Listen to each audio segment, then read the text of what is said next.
Bukan opor ayam, inilah 5 hidangan khas Minang yang selalu disajikan saat Lebaran.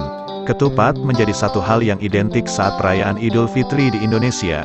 Dengan banyaknya daerah di Indonesia, maka semakin beragam pula hidangan yang disandingkan dengan ketupat. Selain itu, berikut 5 hidangan khas Minang yang selalu disajikan saat Lebaran.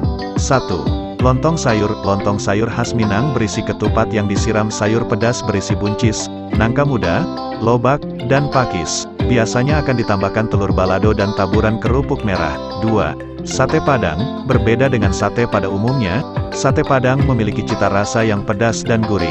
Sate Padang menggunakan daging serta lidah sapi yang dipanggang hingga matang, dan disiram dengan kuah berwarna kuning kemerahan.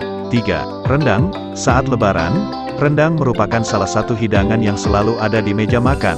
Selain sate Padang dan lontong sayur, berbahan dasar daging, santan, dan berbagai macam bumbu, rendang dimasak dengan durasi hingga lebih dari 2 jam. 4. Dendeng belado.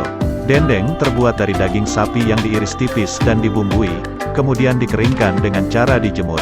Selanjutnya dendeng digoreng dan dimasak dengan cabai merah. 5. Lemang. Lemang atau lamang merupakan makanan yang terbuat dari ketan dan santan yang dimasak dalam bambu.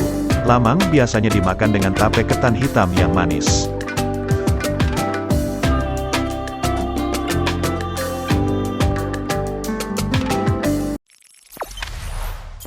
Jangan lupa subscribe, share, komen, dan like ya!